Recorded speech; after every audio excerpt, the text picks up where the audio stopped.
Sandy. Hey, I'm just reading a reply to an email I sent. And good timing. I just finished a bowl of cereal. Almost went with toast. Oh, I actually took one of the heavy-duty pain pills my sister does not want me taking. Oh, man. Yeah, they put me on oxycodone, and she's like, "Don't take that." And I'm like, "Yeah, well, they know I don't like meds." And What do so you need pain medication for? I have I have chronic pain, high pain from doctor thinks fibromyalgia, physio thinks probably series of injuries connected to trauma. And plus I have this 2-month-old rotator injury that I'm dealing with, which is it's driving me absolutely berserk. Like I'm one of those hyper flexible people that can, practically, massage my shoulder blades from behind. And this one I can barely get past my hip, and getting dressed hurts and everything hurts, like just everything. So that was one of the heavy pushes to get me to quit work. I'm just like, okay, this whole year has been a series of screaming pain incidents. Mm-hmm. I need to stop pretending I'm 20 when I'm not. Yeah, I remember you came to see my show, but you saw it a different day than you originally intended because That of was pain. pain. That was That was this. pain as well. Yeah. Yeah. And last year, too, even before I did this, I missed one of the dates I booked for. It just, I have for decades shut down to pain. I used to ask people if I was weird. If I got a headache, my body just went, "That's it, we're not doing this." And I'd go to sleep. And when I woke up, I'd feel groggy and kind of, but the headache would be gone. So, Mm-hmm. yeah. So you changed your channel name, or are you Yeah. on your channel? Yeah, my channel is now called Leviathan for Play. Oh, that's your okay. Because I Yeah. watched last night and I thought that was like a topic. So It was, but it was to explain why I picked that. okay. I was Yeah. in I was in I was in brain dead pain last night too, so I really wasn't cluing into that component of it. I was just enjoying Yeah. it. So Cassandra, I can see Cassandra is out there. She's feeling sympathy for you, Sandy. She's wishing us a happy Thanksgiving. Cassandra, if you aren't doing Thanksgiving stuff yet, you can join us. definitely. We're Canadians. We had Thanksgiving like a month ago. Yeah. We got nothing to do. Oh, we've got lots to do. Oh, that's the opposite. I'm like, really, seriously. I know you well enough by now to know that you're probably like got 10 more things than you probably should have on your plate. So and my email I'm reading is just to decide if I'm going to add one more to my plate now that I'm cutting the work hours back. So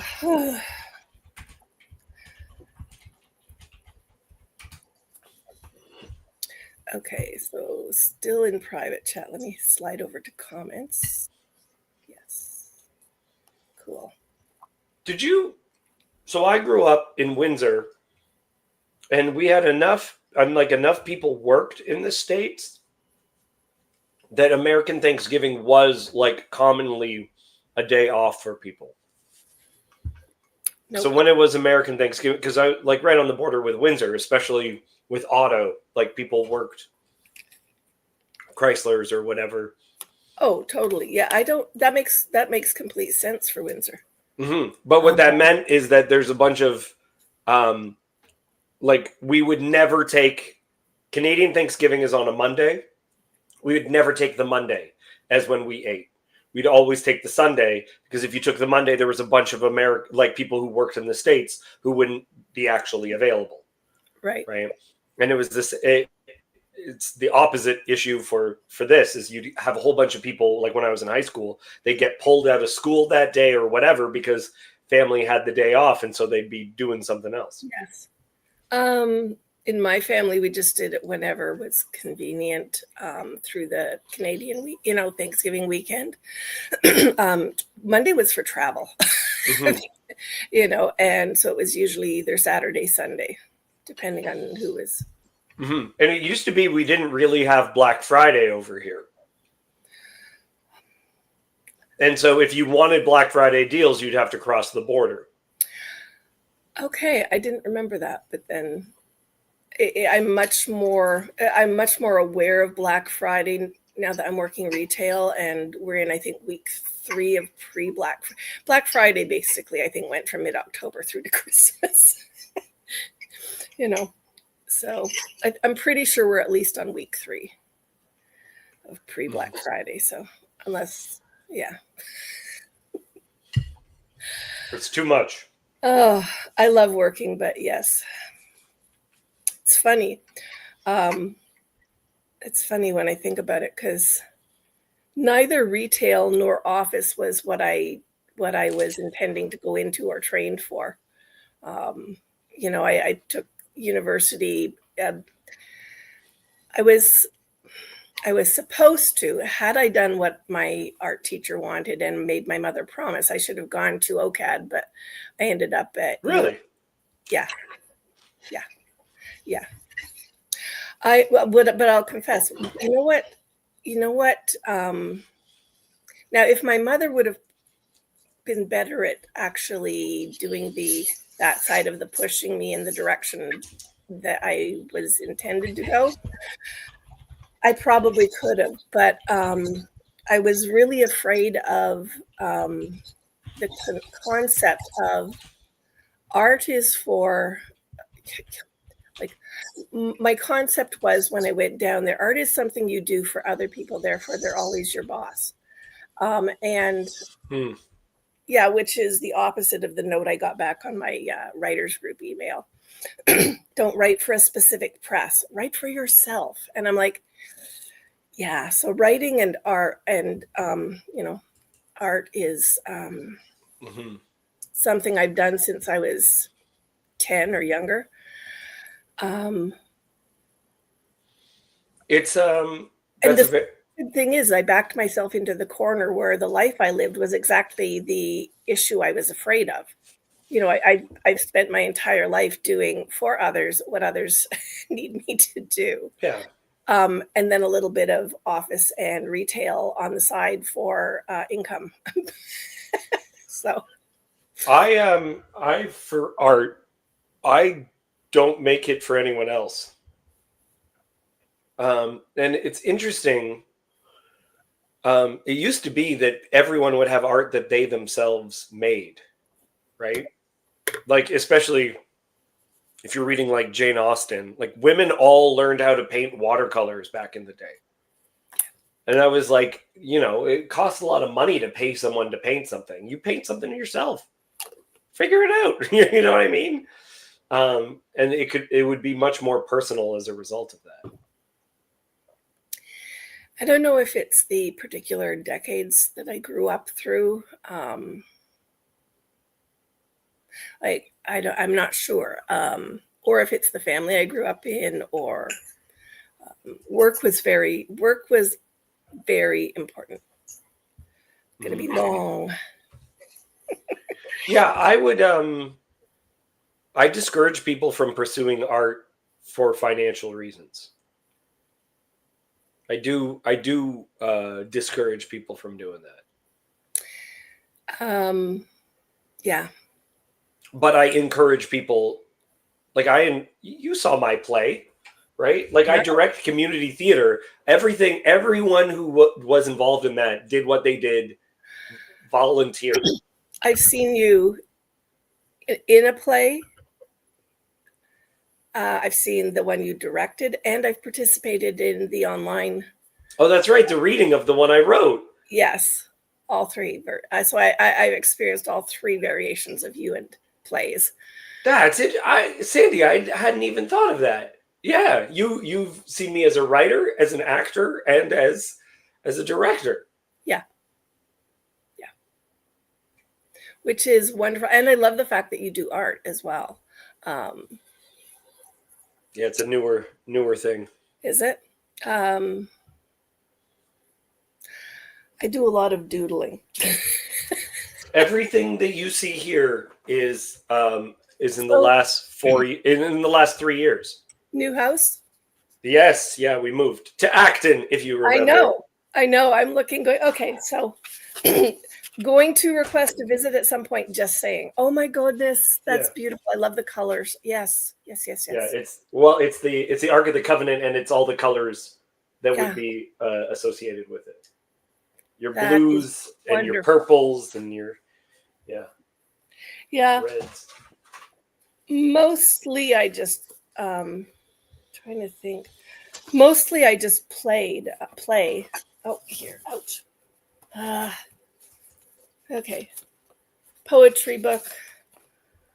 But even though it's a writing book, I don't know. I doodle. Where are you? Okay. Here's me making notes. Yes, 2 days ago from I love it. how to do a memoir essay or Yeah. and yeah, and anything that shows up on Instagram is pretty much just things I've done just for fun. I've got some really weird faces that I did post divorce and sort of just letting the emotions kind of flow out into. I don't care if this is not a realistic endeavor. Depiction. No. Where do It's just because. I got a sketchbook somewhere. I've started working. I'm gonna work on some other stuff soon. I don't know where my sketchbook is. Oh no, I'm gonna be. sketchbook. I'll This is I'll how find I it. end up buying 25 of them instead of 2. I'm gonna. Yeah. Yeah, it's lost sketchbooks. Yeah. One is of Rebecca and of the Last Supper. Those are, I think, the next bits that I'm gonna be working on. Nice. Yeah. Do you know who Tistri Pizsog is? Do you know who this person is? I'm not sure who they are. They're like talking and stuff. I don't know that handle.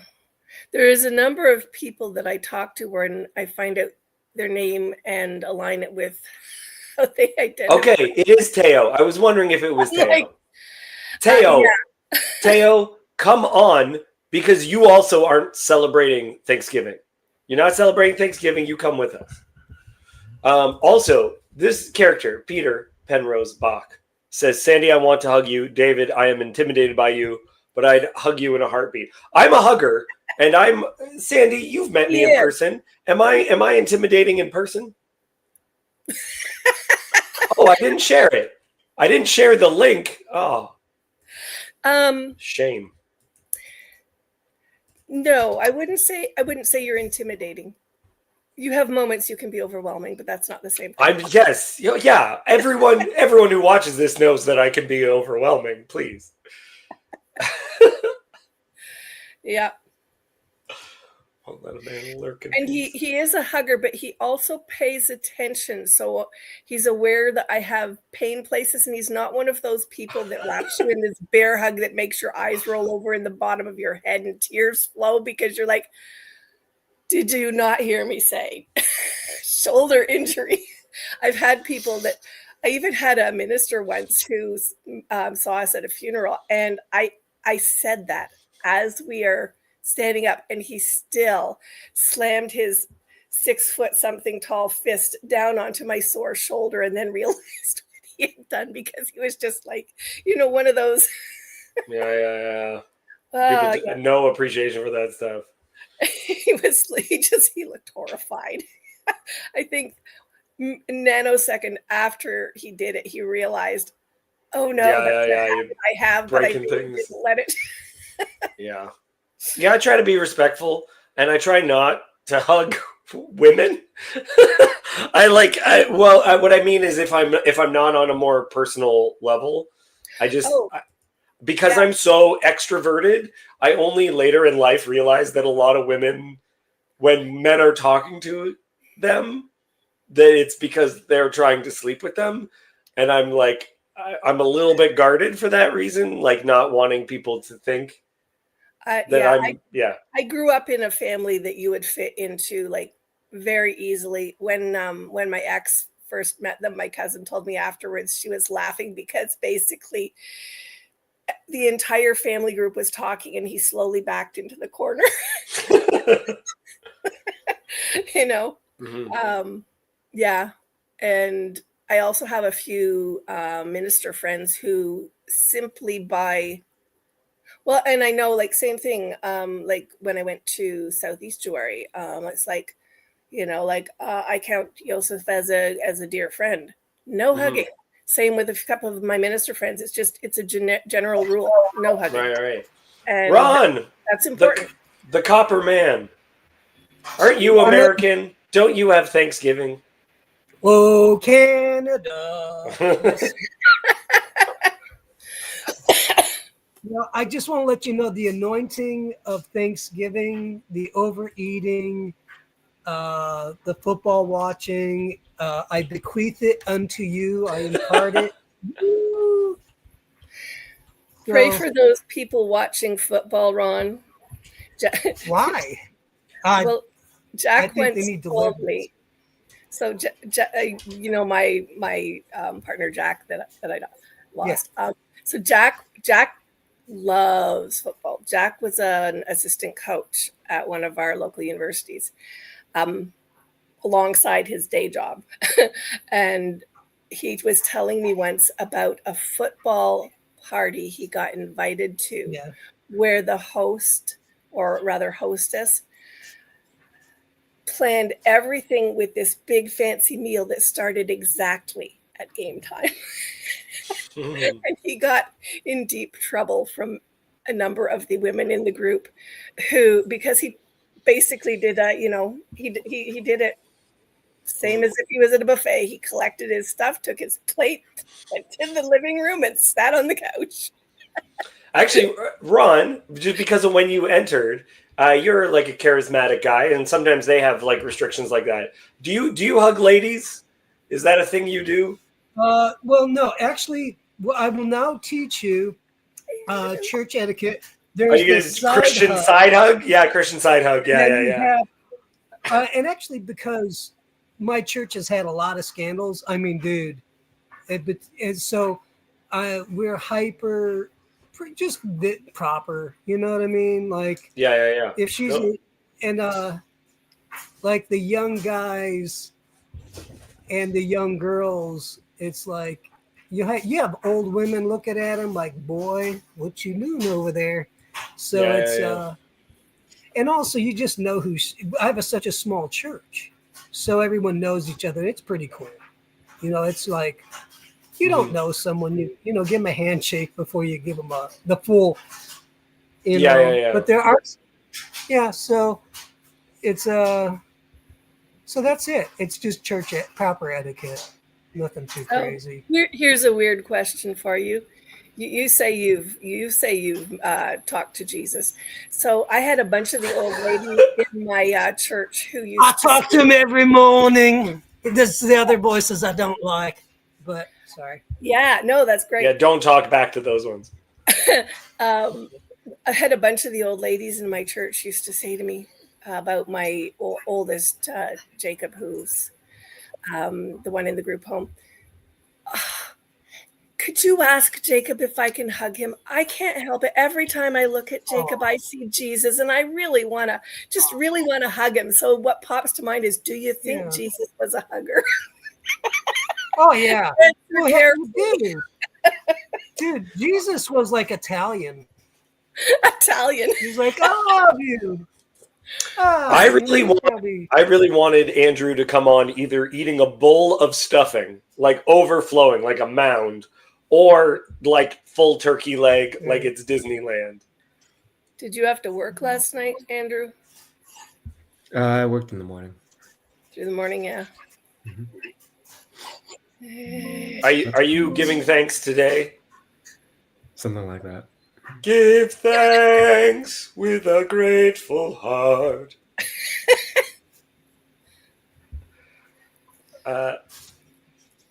Yes, hugging ladies is a source of anxiety.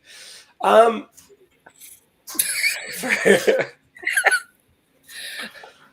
sum total of my responses See, I work, like, I volunteer with youth. I do like a bunch of different things where it's like, Yeah. what kind, and you never want people to get the wrong impression. I directed a play for a youth group, and my wife was like, I think that one girl is in love with you. And I told my wife, I was like, she should be. My wife was like, what? And I was just like I treat her with respect. I have like a real job. I'm together, and like, of course, like, why wouldn't she be? Like, if I know I have to have boundaries with this person. If I can throw something at you, there's the young girls, the teenage girls at my church. Like I said, it's a smaller church, and I know all the parents. They crave positive male interaction. Not a lot. Yeah. But one of my friends, her daughter passed away, and her granddaughter was a teenager. And just recently, I got to know her by accident. We went out to lunch as a group, and we started teasing each other, and we just got along. Every time I walk into church, she runs up to me, gives me a hug, and runs away. And it's so cool. I love it. You know what I mean? Like, it's not like she's just busy. She has friends. She's, oh, hi, gives me a hug. And I'm like, I look forward to it. You know, I think I want to make mention of this because I very much agree with what you're saying, Ron. It's that when I was younger, I was so starved for affection. I was just lonely for 25 years of my life, right? And like, to be perpetually lonely, I did feel that I was in the friend zone. But what that refers to is the fact that if a girl would be a friend to me, it took like 20 seconds for me to develop feelings for them. Yeah. And it's because I completely agree with what you're saying. Is like this idea that if you just give someone attention and you respect them as an individual, that oftentimes for so many young people is enough to pull their feelings towards them, you know, or whatever. Like I do it because I want them to feel loved, so that the first guy they meet who's a schlep, they don't fall in love with. The best way to raise, and the men, the young guys, I bust their chops all the time. But it's in a fun way. Like I give them man things to do, and expectations, and I kind of like it. It's fun, and they like it too, because you give them you give them dignity and respect for themselves, and that way they're just not lost. And I think giving hugs is part of that. And I always do it in public, in front of the parents, or so there's protocols and all, but I think overall it's good. How do you guys get on this subject? Do you need a hug? No, I was just wondering. Someone talked about hugging, and I if it's someone that I don't know, I'm often. I do like hugging, but I feel this comment that Laura is making. We don't have traditions around what embracing looks like, and so you're just freewheeling it. You're trying something and hoping it pans out, right? Like, I went to a Middle Eastern church for a while, and there were two different groups of Middle Easterns. There were ones that did 2 kisses and one that did 3. And the other ones would always look at you weird if you did the other one. And I'm like, it's not so weird that I did a 3rd kiss. It's like, it's fine. All right. Like, I'm still trying to piece this together. Like, I can't remember how many the Lebanese wanted versus the Assyrians, right? Like, it was a Middle Eastern Baptist church. So it was Palestinians, Lebanese, and Iraqis, mostly Assyrians. Oh my gosh. At this one church. Right. Wow. And they had a Thanksgiving church service where there was a potluck afterwards. Immediately I asked my girlfriend, because I dated my way into this church, though everyone thought I belonged because of my skin tone. So when she invited me for Thanksgiving, I was just like, is there going to be a turkey stuffed with hummus? Was the first question I asked. There was not. But there was more than one person just brought an entire casserole dish filled with hummus. Just that, right? Hummus, Whoa. of ganoush, something called biryani. Biryani, like the Iraqi version of it, is very, very good. Oh my gosh. We have a number of our newers. Oh yeah, I can't retire. Where I work, we've got a number of new hires that are from India, Pakistan, and a plethora of other Middle Eastern countries, and all of a sudden the lunchroom smells really good because they actually bring things from home. Yeah. Oh, yes. Yeah, it was a lot of fun. The food was super good. Sorry, go ahead, Ron. What were you about to say? I'd first off, I think it'd be so cool to go to a church that have Middle Eastern believers, because a lot of them, I hear stories of Mary, God's mom, Mhm. showing up, leading them to faith. And I don't want to generalize, but a lot of them seem to be very intense believers, because if they can die, at least not all of them, but some of them, so they're there because they really want to be. And just the culture. This is something that will surprise people, because so much media shows New York and California, which has a large Jewish population, but there are more Middle Eastern Christians in the world than there are Jews. Period. No. Yeah. There are more Middle Eastern Christians than there are Jews in the entire world. Middle Eastern Christians, what do they think of the Jews?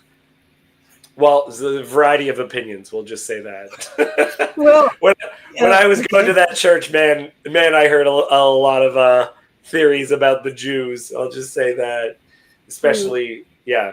It was very interesting too with the Palestinian Christians, because the Palestinian Christians, they were, a lot of them had stories of fleeing and all this other stuff, but then they end up in other places where they're not. They're the minority within the minority, right? Yeah. Okay. So what that experience is like, and some of them would be sympathetic towards Israel, and some of them would have the same anti-Semitic theories as other people would.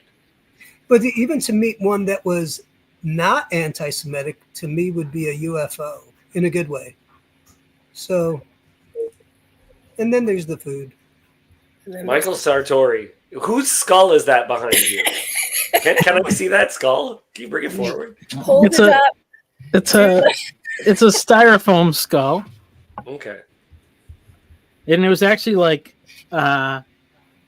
all like sparkly gold or something. And in the eyes. Yeah. I've seen that. No, the whole thing was just like covered with sparkles. And I was like, I want to see if I can make it look like realistic.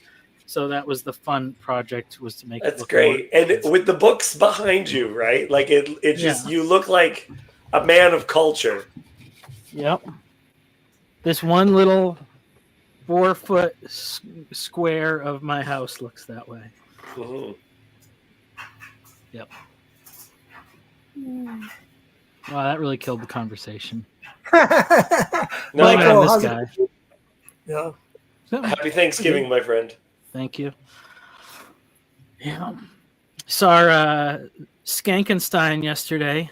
He shared a picture. You guys having coffee. Very jealous. Oh, wow. Yep.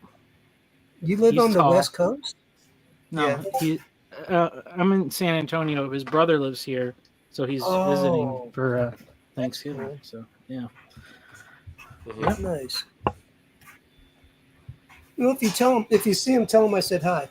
Are you going to see him again, or you just? Maybe. Oh, He yeah. was supposed to be in the PVK live stream tomorrow with me, so Oh, that's I'll right. see him Black then if I Friday. don't see him in the flesh again. But yeah. Yeah. Nice.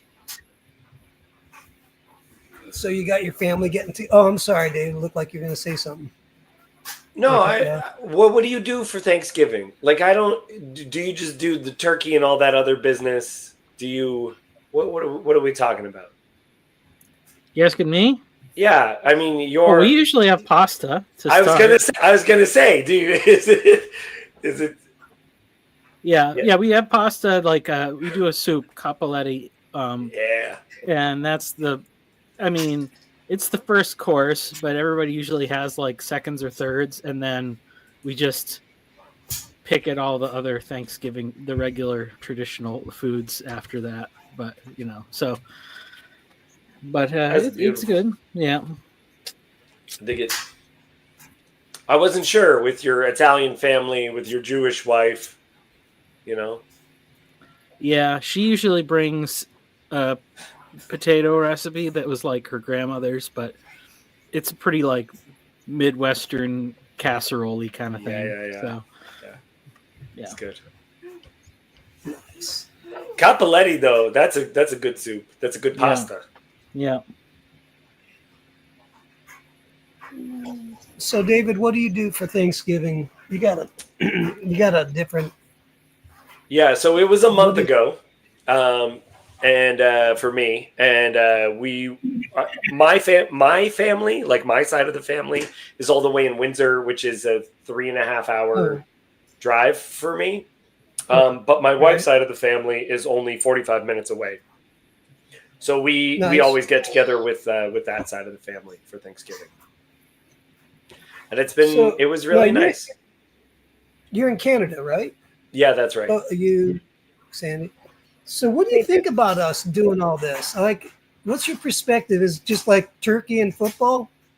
No, we do turkey as well. I do turkey. We just, and I have a lot of friends who watch football, right? All right. The Windsor is a soccer. Football.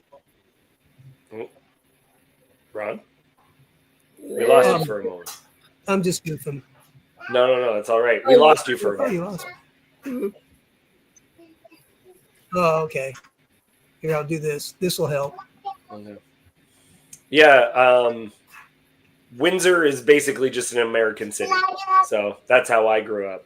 I grew up basically American. Let's go. I hear baby. And growing like with the Maltese, that was the only thing that would be Maltese added is my mom would always make pastizzi.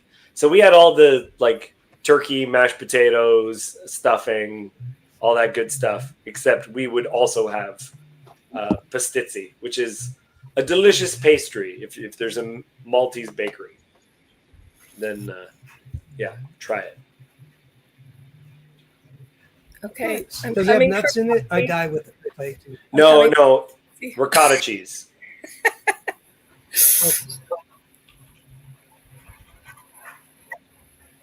Yeah. Andrew, how you doing, dude? You quiet. You waking up? I'm chilling, man. How about you?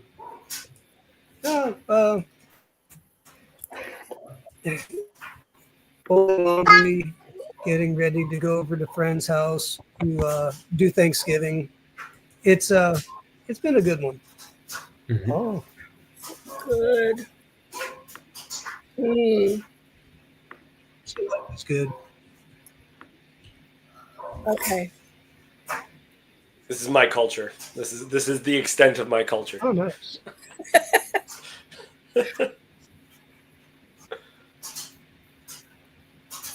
Sweet treats.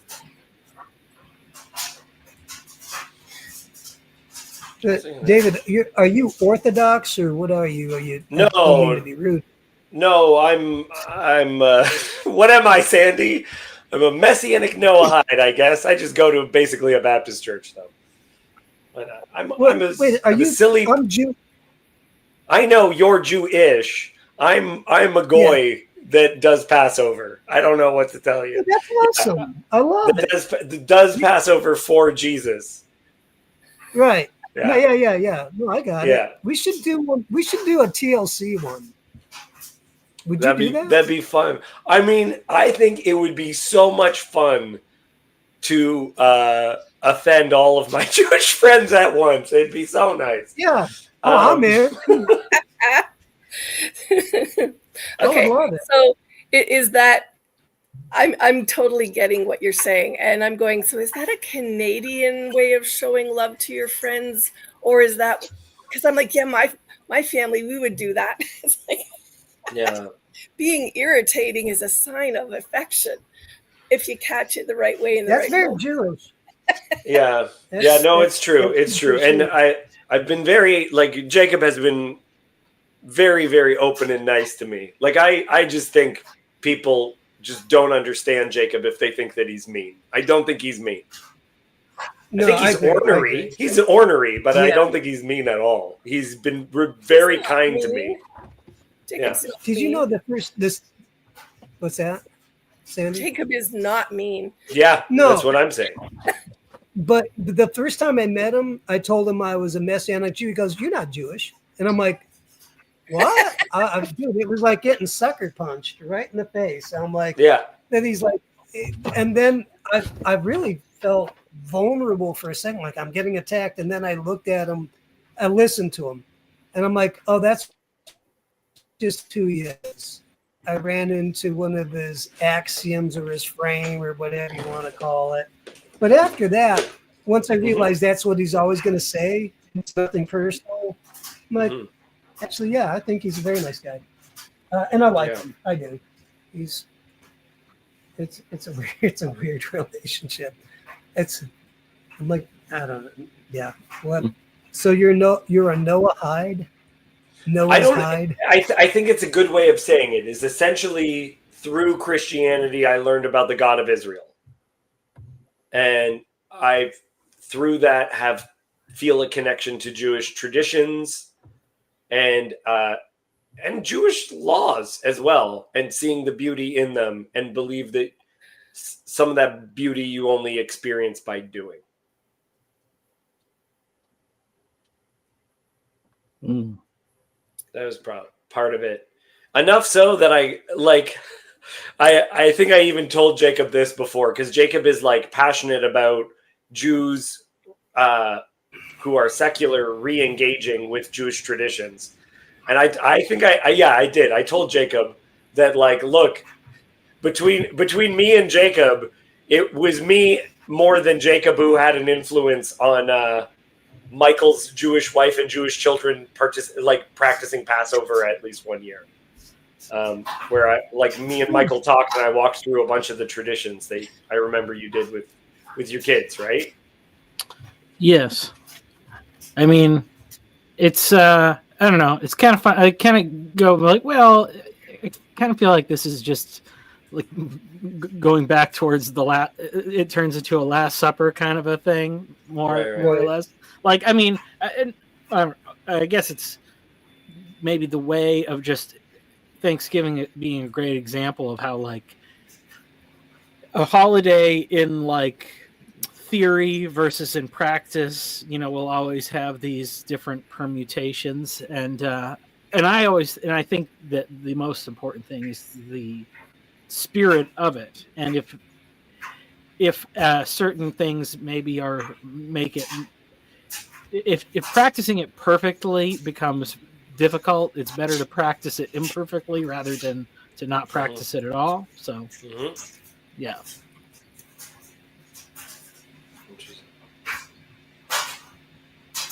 First time I ever got drunk was at a Passover. I was 4 cups of wine. 4 cups of wine. You didn't know what you were in for. Well, they usually gave us the little Dixie cups, and they would half fill them, and then they gave us the big Dixie cups one year, and then they left a carafe of wine there. Dude, we got hammered. Oh, the rabbi caught hell for that one. Yeah. It was a good time. I had heard that from still secular Jews, because one of the things that they say about Passover is they just go, "Hey, 4 cups of wine, right?" Like, I don't really like Passover. Yeah, but hey, 4 cups of wine, right? My sisters, the first time they got drunk was at a Passover Seder. And my older sister. First time I ever got drunk was Christmas Eve with my parents And we again, I basically grew up Italian, so Christmas Eve to me is lasagna, right? One of those like a big lasagna that requires a lot of effort. What all goes in it? What kind of lasagna? Is it like meat lasagna with ricotta and cottage cheese that like helps melt in between the layers? Real nice. Oh, yeah. That doesn't sound too bad. No, it's real good. Is there a story behind Canadian Thanksgiving like there is for the American one? Or is it just we want one too? I mean, I think it's just a harvest festival, but it's more tied to religious beliefs. From what I understand, which I'll have to look into a little bit more. But Canada used to be more religious than the U.S. Yeah. Okay. well, not at the beginning. No, yeah, like and 50 years ago, yeah. Well, 50 years ago, maybe, I was just asking because this is part of my tradition is that I always make our kids watch the cartoon, like the one from my childhood. That's the super Christian one of like, it's just all about religious liberty and the first Thanksgiving. So, but I just like how he pulled it up on YouTube and it says, "We thank you for not allowing this tape to be copied." But first thing that comes up, that's so funny. But this is the one, William Bradford, the first Thanksgiving. It's the one people got to watch. So, as best I understand, Thanksgiving was not really practiced for a while. Abraham Lincoln tried to get it going, but it took a while for it actually to be a thing. Yeah, I mean, I think it's like a holiday, but I mean, but it has its roots, just like Passover in a real event. So that's why I was asking about like the story of the Canadian one. See, like they start all the way back in England. They give you the whole thing. So I'll not. So I was looking it up, and it's interesting because going through school, I always understood that Thanksgiving was a celebration that came from the indigenous peoples. And that is mentioned in here. This is just reading through the AI overview at the moment, but it says that basically, because I asked about Canada, Canadian Thanksgiving originated from European explorers like Martin Frobisher, who held a ceremony in 1578 for a safe voyage, and later from settlers from France and England who introduced harvest festivals. It's been officially celebrated since 1879 in Canada. Yep. Mm-hmm. So that's what, yeah. Yeah. Oh. Yeah. Well, it's one of those things where they have all the revisionist history where they try to take out the Christian stuff and say everybody was oppressors.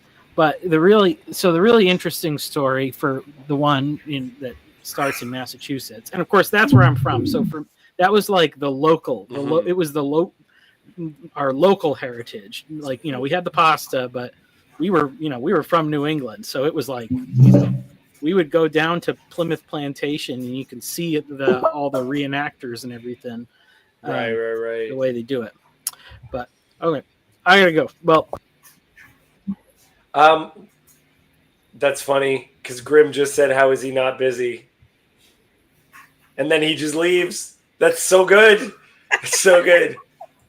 Ron, Yoav, tell me your whale story. You were going to tell me a whale story yesterday, and you didn't. I said I will tell you the whale story when we are not being hosted by the Jacob channel, because it will be a violation of Jacob House rules to tell that story. No, he, unless I'm mistaken, he just needs us to say that he doesn't approve. I think you've made it evident. What is this? Sorry, is this a pro? This is a Zionist Trinitarian whale story? Is that what you're telling me? And now I'm so much more interested. Bordering on the Calvinist, yes, but not for Thanksgiving. Okay, I will. not the right occasion. The general has demanded that I've respected your boundaries. So, yeah, not for the Peterson sphere. That's true. Only for the TLC, not for the Peterson sphere. I have a philosophical question about the Peterson sphere. If you are increasingly becoming a fierce critic of Jordan Peterson, which I'm not, but theoretically, are you still considered to be within the Peterson sphere? Of course, every discussion of Peterson is welcome, and every discussion will have some criticism, but on what level of criticism of the man are you considered not being part of the sphere anymore? That's a great question, Yoav. Sandy, what are you going to say? You're clearly going to say something. Well, I was only going to say I can only speak from my own. It's not necessarily even my own perspective, my own place in. Regardless of what they called it, I did not come in because I liked and followed Jordan Peterson. In fact, I felt very irritated by him when I first jumped in here, and I have somewhat improved my opinion of him, but not to the degree of fanfare that was going on when I arrived. So I'm still here. I think as long as I'm allowed to still be here, and I've even defended him on one of the channels for something, but I still find him irritating.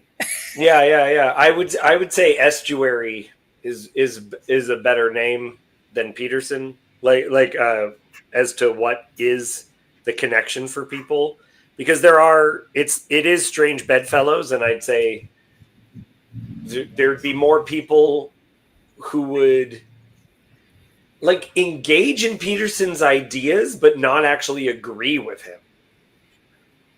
That's one of the things that I find fascinating about this group of folks, is that a ton of the people here, they are interested in having the Peterson conversation, but not his opinions on it, just to have the conversation that he started, right?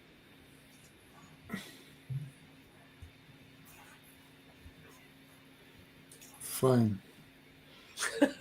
John God hinting that Jordan Peterson is a Holy Roman Catholic, as well as atheist. I didn't get it was so far as to declare his specific colors. I think Jan God is saying he is a Roman Catholic atheist. Yes. Yes. Jan God, are you my father? Oh my! Sorry, that's what I grew up. Bossing the geometry. Sometimes I really have a problem following the conversation. I don't know what they're referring to either. Yeah.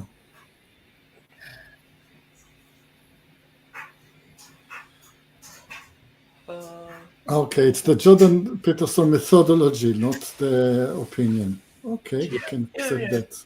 That's good.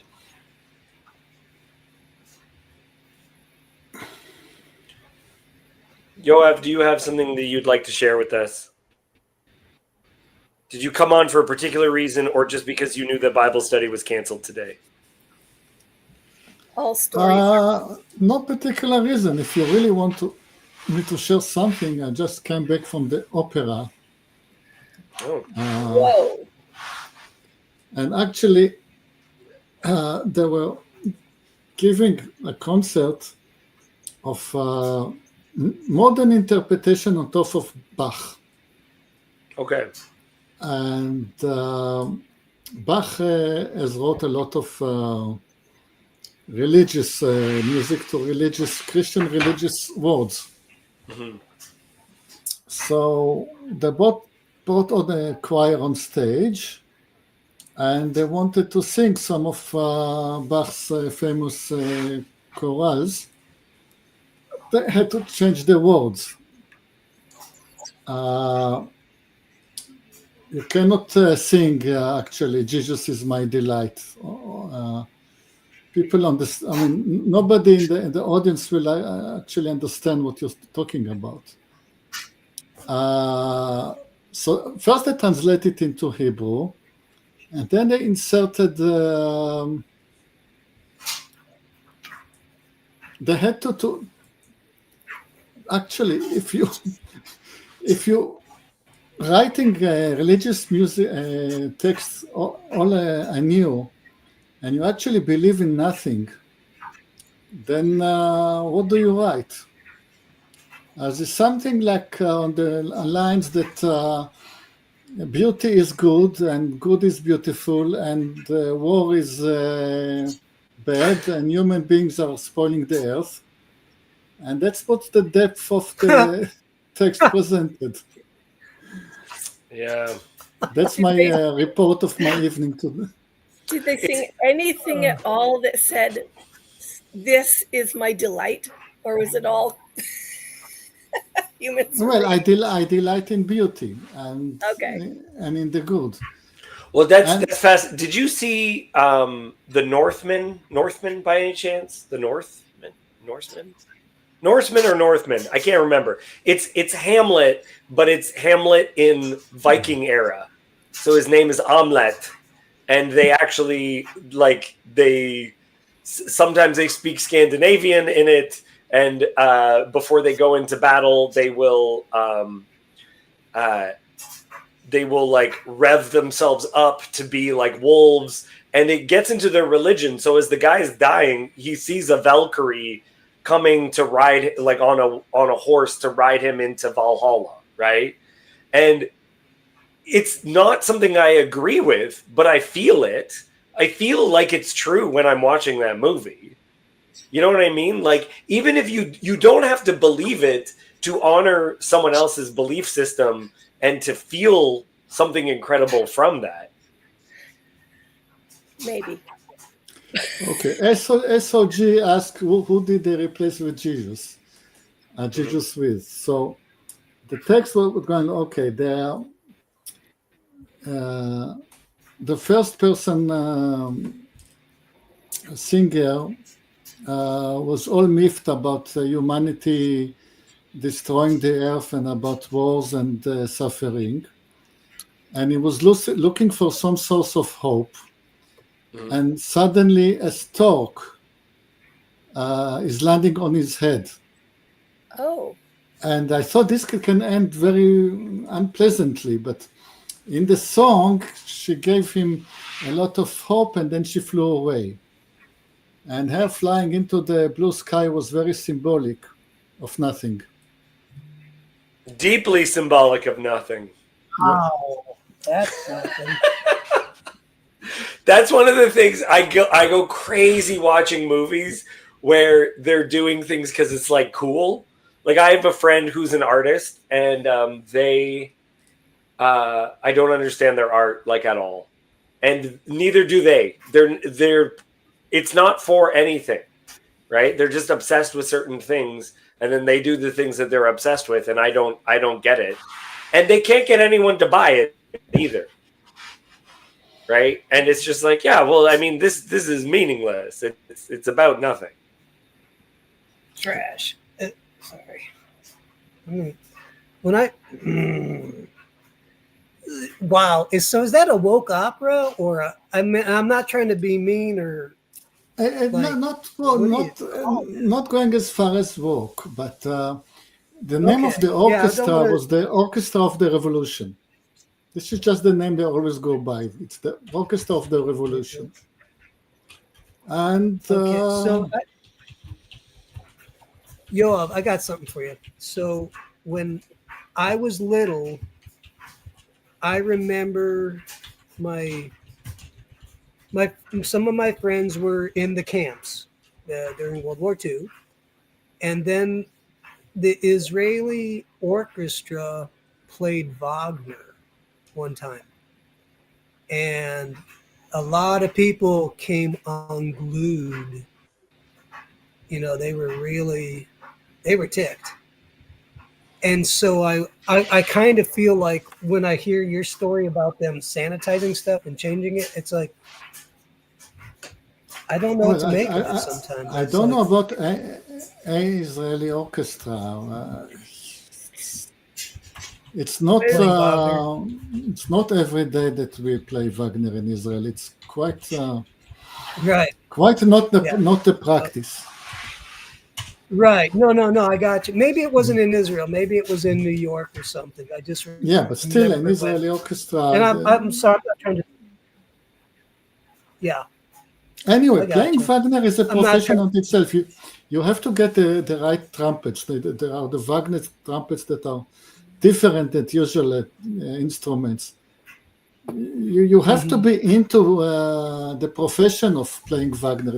Not every orchestra can just start playing Wagner convincingly.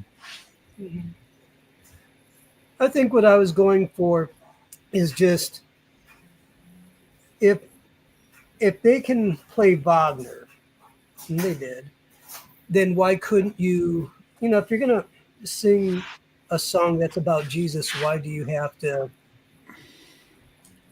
change it up? And I'm wrong. That was my experience. I had just directed a production of Twelfth Night, which is Shakespeare, and it's fascinating to me how much the text of Shakespeare is oftentimes changed because people don't like if he's sexist, if he's racist, if he whatever, right? Like, Right. and Yeah. a lot of people thought that I updated the play, and I didn't. Like, I kept everything in. And it was a Right. very different experience for people. But it is, I experience that all the time where people hate what But it the did themes have, actually are. It did have a sense of visuals, some of the, and the fact that the way the music was done. So is that what they were pointing at, or? Yeah, that would be part. So there would have been in original productions places where people would just be playing songs. And I included that, right? But I made it thematically things that the audience would connect to. So I guess we did use some modern songs in that aspect of it, and like in some of the images. But to me, it was to convey what was originally in the text, Yeah. not like a new thing. No, because that was the only way that it would have struck me as being updated. It wasn't updated. Yoav, I wonder about. Did you see Troy? Have you seen the movie Troy? So Troy, I spent 24 hours watching you day and night. I have no time for any real movies. I did go on for far too long. Okay, I will admit that. Troy is about the Trojan War, but it's like a historical epic. There's no gods in it whatsoever. And a lot of people liked it at the time, but it's kind of faded as time went on. And I think it would have been much better if they actually made the I think it would be better if they made the people actually believe this stuff. That's what I think. If it was like legit. I'm going off for a minute. Okay, just to clarify to Ron, Yeah. why were they modifying Bach? That was the purpose of the evening. That was just the whole idea of that evening is let's reinvent Bach. Of course, then at some other occasion we will play Bach the traditional way. Oh, okay. So that was the intent. Okay, I missed that. Yeah, that's the intent of the evening. Yeah. Oh, okay. All right, I missed it. So what'd you think? Was it any good? Well, when you innovate, some pieces were good, some pieces were bad. I mean, you just Right. throw. I mean, they were really experimenting a lot. New So, instrument like Bach with an accordion, Bach with the Indian flute. Bach with an- Okay, I have Bach to with ask. an You're accordion. getting the accordion in there. Did any bagpipes show up? Yeah, all right. I'd rather Bach with a bagpipe than Bach with. All right, not trying to hate accordion players, but Very, very hard to find good bagpipe players in Israel. It's a profession that requires. do you have Mexican? And this is totally self-centered to me. Do you have any good Mexican restaurants in Israel? How would I know? How would I distinguish a good one from a bad one? Do you have any Mexican restaurants? And I'm not talking about Taco Bell, because from what I've seen Mexican restaurants. I think I saw one in Dubai or something weird. You know, it was just. I thought that was hilarious. So I thought, all right, let's find out. And if there isn't, I might have a calling. Well, Going to Israel to create Mexican food? Dude, I'd do it. I would be that guy. I'm not kidding you. I'm gonna marry me a Mexican girl, and then we're gonna have 2 kids, Chip and Salsa. We're gonna open up a string of. I'll go to Gaza. I'll do it. I'll be that first one there. Might be dead, or I'll be rich. Don't care. well, I do, yeah. we have a lot of spicy food from lots of different ethnicities. I don't know if Okay. Mexican will be so popular. Okay, All I like spicy spicy. food is actually ultimately American because capsaicin came from the United States. So on Thanksgiving, anyone who likes Thai food or Indian food or any other spicy food should recognize that all chilies belong to us. What? It's Wait, true. You did not know that? Jake? No. Seriously. Oh, tomatoes and chilies. Yeah. Like Italian food is actually American food. I'm listening. I know we Pizza can make- was originally an American food. We Okay. invented we like Americans created all good things in the world. Now that I can agree with. I'm being only a tiny bit facetious there. Just a I tiny. know. I'm That was imagining the people at my work who come from India having a few issues with that statement. Yeah. Well, because like the spices came from Asia, so I mean, that's the Silk Road. But I didn't. It's a pizza- different kind of pepper. It's black pepper is something different. Right. Okay. Black pepper, like that. So, like curry, turmeric, saffron. Yeah, those came from the east. Hey, it Right, lists right. juniper berries. Can you actually eat juniper berries? We used to have bushes at my front door, and I always wanted to. My mom told me not to. I have no idea what a juniper berry is. I think you can be careful, but I think that's a tree, isn't it? It's a juniper, and they grow wild in Indiana quite a bit. It's a food. I mean, that's what it says. Yeah, Yeah. and sumac. Sumac apparently is very good for you. Okay. Since I am an American and it is Thanksgiving, I am going to have to go soon. But I had to come Yes. on to scream at David because I was listening to his stream from last night, which is an excellent stream. I highly recommend. But Yes. and I just lost it. Like, this is my biggest gripe with Christians. Like, Oh, please. the souls of animals, like, there's a reason we're doing the case for the souls of animals on my channel. Like, it kills me that, like, Christians seem to think, like, God doesn't care about cows. Bring it, Jacob. Let's go. Give me your elevator pitch. Let's roll. I'm in. I'm listening. Like, the Bible is very, very clear. God cares about animals over and over and over again. So It's- what? And I'm not being like, so what? I don't care. But Oh, I'm like, Okay, I'm I mean, Is David allowed to use the new name of his YouTube channel if he does not care about animals? Of all of the animals that have a significant place in the Bible. I am interested, Jacob. Seriously. No, I mean, okay, so, I mean, here, we will have to go back to Father Stephen DeYoung's translation Oh, of 1 Okay. Corinthians 9. And okay. for my benefit, he added the word only to the verse in 1 Corinthians 9 where it says, do I want to find it? He doesn't have verse number. I'm sorry, I gotta go. Pray for me. I got a friend who's in distress. We'll be back. Sorry. It's all good.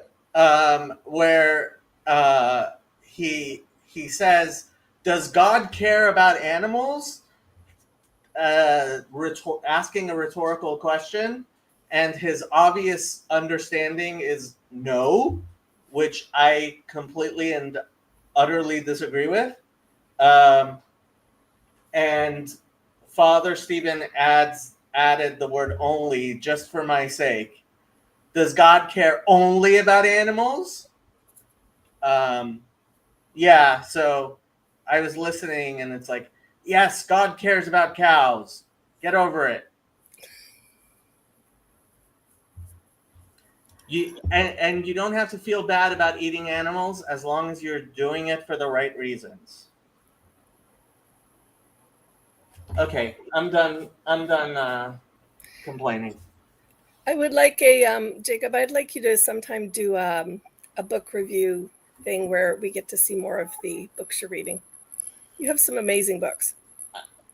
Well, I have a lot of books. I don't actually read any of them because, stuff. I have a lot of that kind of books too. I'd still like to see some of them. This is a book I wish I didn't have to read. Oh, yeah. It was a textbook for one of my classes. But I did have to read it. Well, I didn't actually read it, but I did have to read it. Anyway, how are you guys doing? Well, sorry to have derailed your conversation with my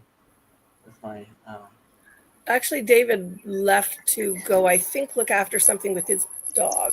To look after animals. He was Animals. he cares so much about animals that he left us alone.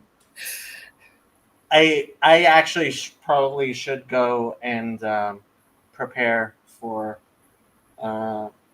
Thanksgiving. My parents are going to be here in not so long. Oh, wow. So you're having them over. That's lovely. No, we are. They are picking me up on our way down to. We've been going to my cousin's for Thanksgiving pretty much every year for the last 30 some years. Wow. Yeah. I mean, not every year. Several years we didn't go, especially when her husband was sick and stuff. But it's kind of become a tradition, Thanksgiving at this particular cousin's house. Well, blessings on your day. I'm very happy Thanksgiving. Thank you. Thanksgiving and Halloween have kind of started making their inroads in Israel, I've noticed. Halloween does. Thanksgiving, I haven't noticed yet. David, I was screaming at you, and you weren't even here to hear it. but I didn't get what is the difference in the versions.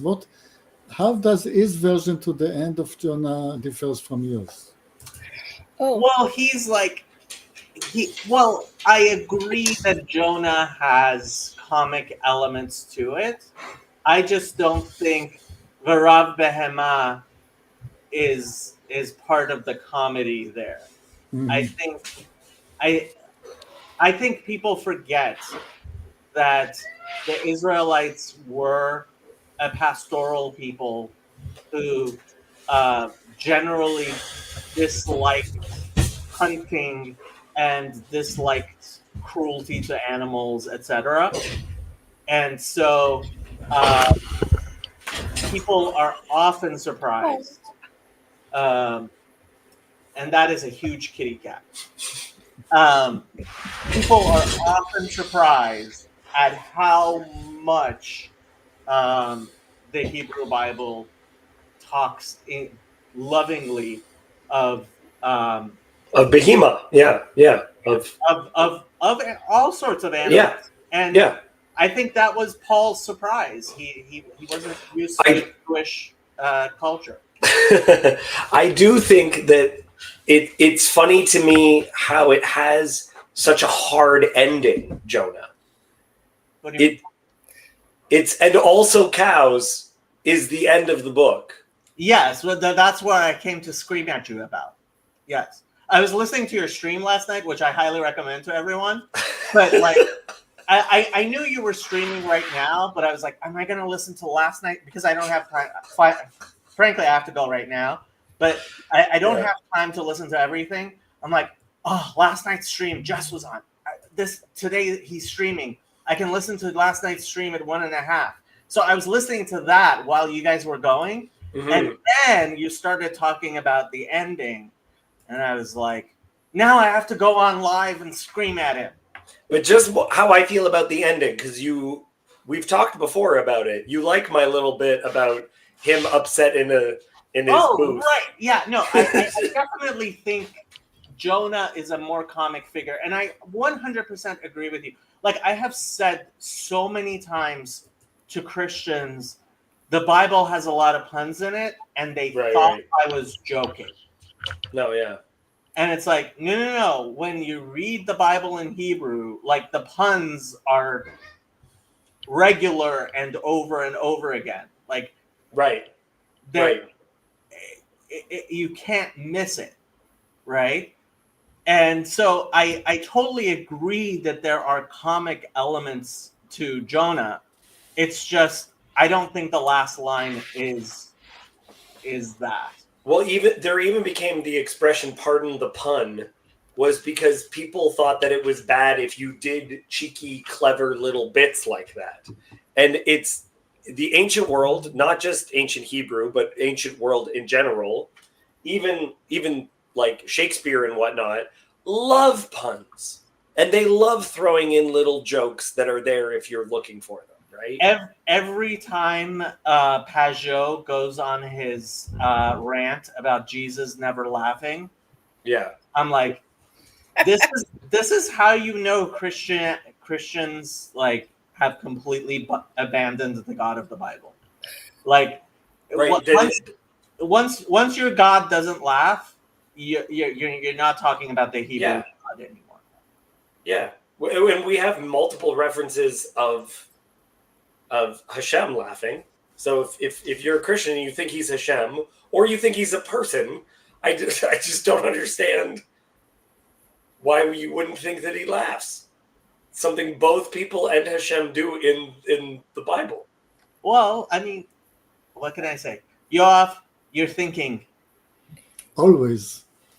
Well, the way that the Bible often is telling jokes while pretending to be serious is about people's names. Oh, You always twist people's names just enough to make them read, like the king in the scroll of Esther. It's called the Hashverosh, and which is a distortion of the real name. And it's intentional to make it sound like the one that has a headache. Isn't Nebuchadnezzar not his actual name? And it in Hebrew it has more of like a almost calling him a jackass. I'd heard something like that. Is Nebuchadnezzar written with a chaf or a het? I think it's written with a chaf. I don't know. Yeah, I didn't think about Nebuchadnezzar.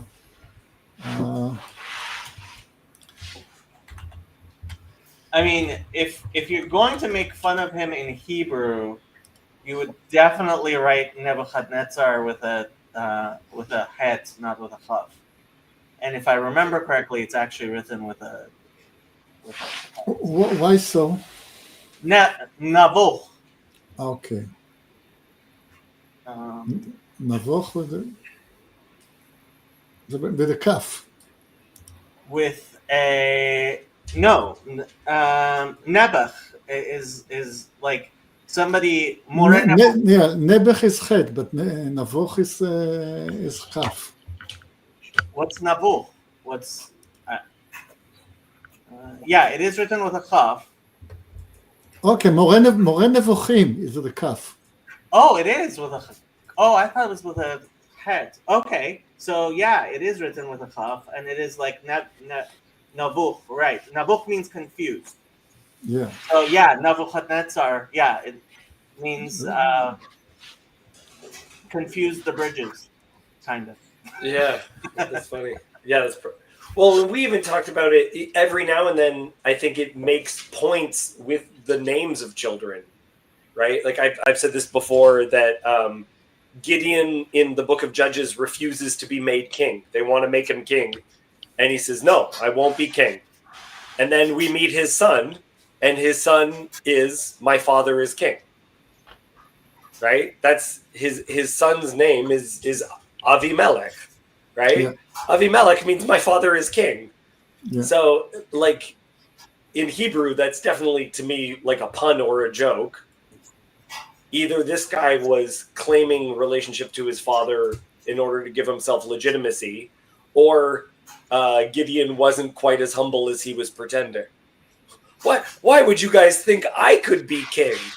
Right? Well, you did name your son Prince, so When I first read the story of Samson in English, I was like, I don't get what's going on, and because it's a lot easier for me. I read a lot faster in English than I do in Hebrew, obviously.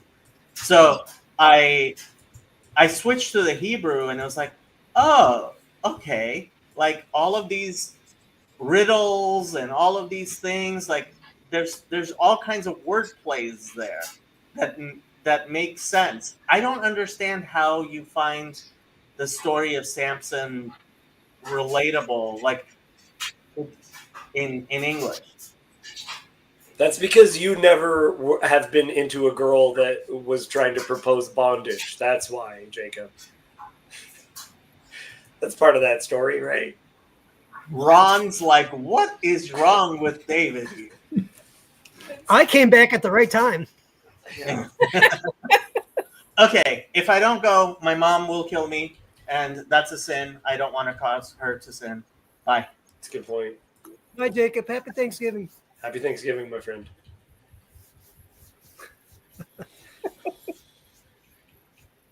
Oh my gosh! I want to say if Samson has bondage in it, I think the story would be a lot more researched. But I don't know how that I walked into that one. Well, okay, Ron, let's piece it together, okay?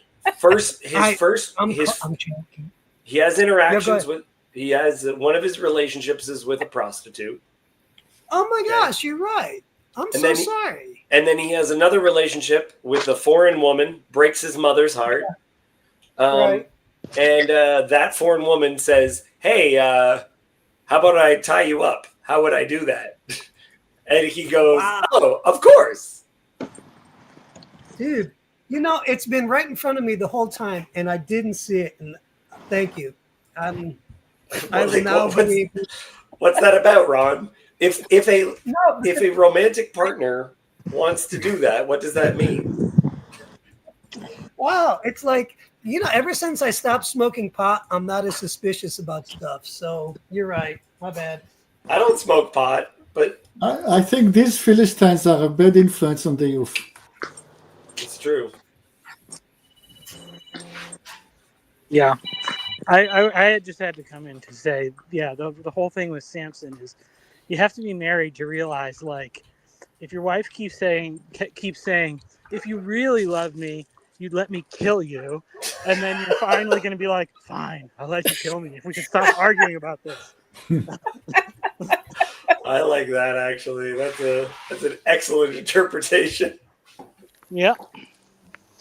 Well, see you later.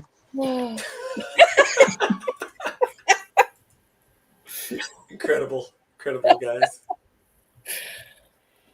What a time to be alive.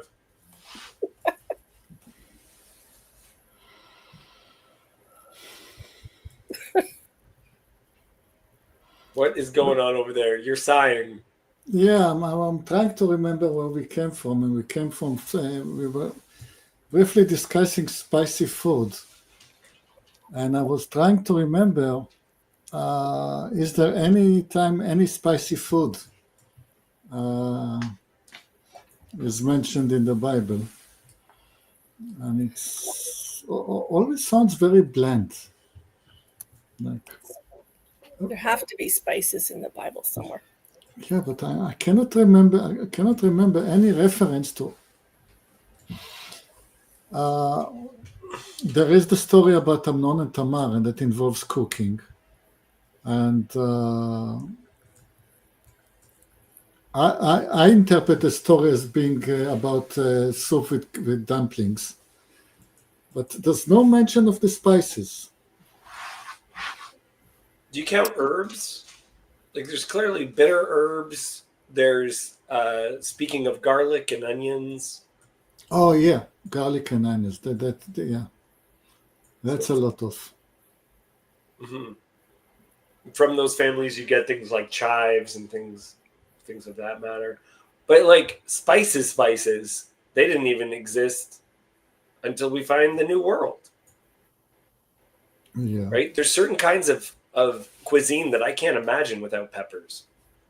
Well, the traditional native cuisine is in the spring. You go out to the field and you have lots of interesting herbs, and you can have very interesting salads in the spring.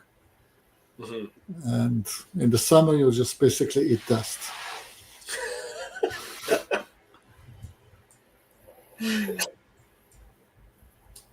Yeah, but onions. Yeah. How do you call those small onions, the sort of purpley small onions, shallots? Yeah, I love shallots. I think they originate in the south of Israel. Why do you think that? Is there a reason? I think it's the name comes from the name of Ashkelon. Oh, You should Okay. Google that. interesting. And how do you eat your shallots?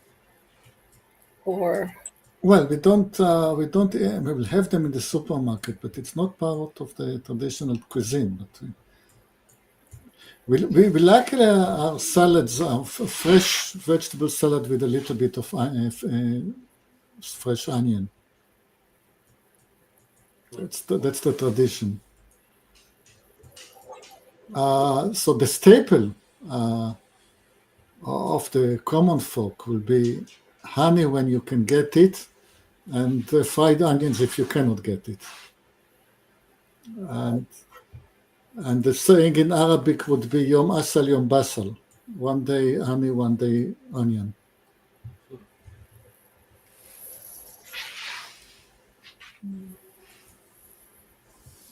And honey can be anything. It could be dates or figs, dry dates or dry figs. Oh, it just refers to anything that's like sweet? In the Sweet. Bible, yeah. Yeah, okay. Okay, bitter herbs in Passover, yes. But okay, so herbs. So we had herbs and we had roots. So we had lots of most herbs will be bitter, because if they're not bitter, they will be eaten by the insects. Black cumin, I don't recall. Could be. Yeah, in the New Testament, they speak of dill and mint as well. Mark S. asked if we only respect domesticated and not wild animals. Well, we have the distinction between kosher and non-kosher animals. And the treatment is completely different. Cinnamon also. Cinnamon is also used. Coriander, hyssop, cassia, dill, anise, mint. So calamus. all herbs. Yeah. Yeah, mustard, capers, oregano. It gets a mention. Mhm. Okay, wild capers we would have in that period. It's a big Maltese thing. I love capers and olives. It's a good time. What are capers? I mean, I've heard of them, but It's like a bud before it flowers. They'll Mhm. be taken, and you guys would oftentimes have them. By you guys, I mean white people in Canada. You'd think of them as like with fish normally, so they'd often be served. Looks a bit Maltese. like peas. Yeah, it's like I'm gonna have to explore this. Capers. here we are. Yeah, here we are. This kind of stuff. Nice. They're smaller than a pea though. And what sort of flavoring do they provide? My wife Well- says that they taste like olives. They're pickled. They're always pickled, so they're Yeah, tasting yeah. whatever marinade you pickled them with. It's the same thing with olives. Like in the ancient world, no one ate olives without cooking them in brine. Like you always. Love olives. A criminal olive. Oh, because it's involved in a caper? Is that why? Uh-oh.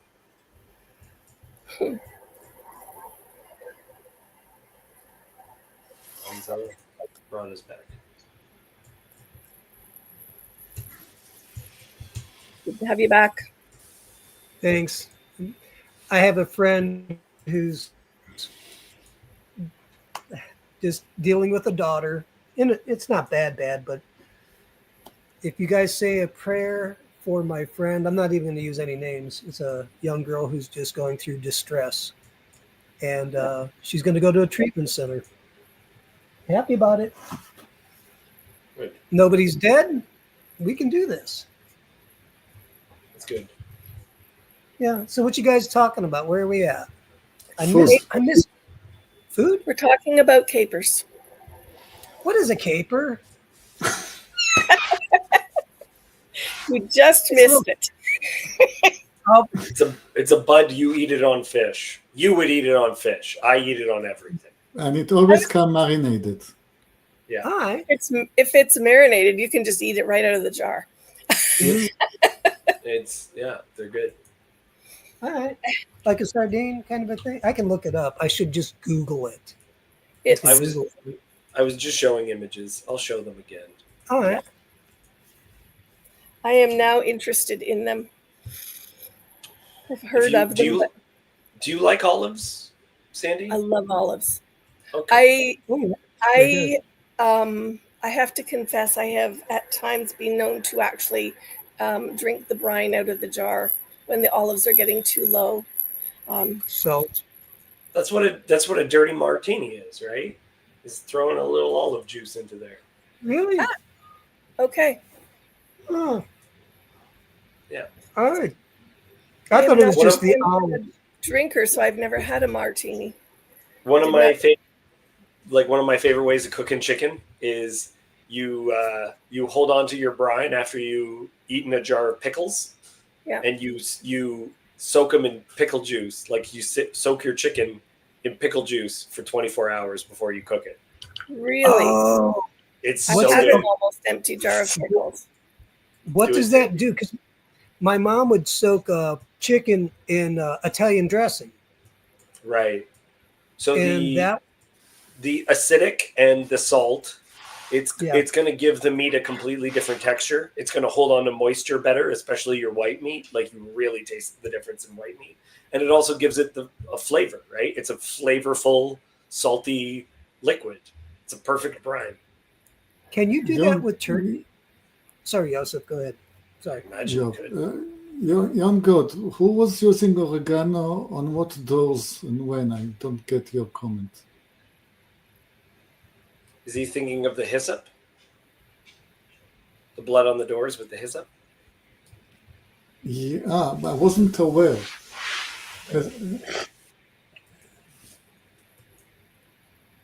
don't know what the reference is. Okay. We don't know I know we don't know exactly what hyssop is. Huh. Yeah, I'm hitting on what he's talking about. So there's debate over what hyssop exactly is. It's also used in cleansing rituals. We know that. Cleanse me with hyssop.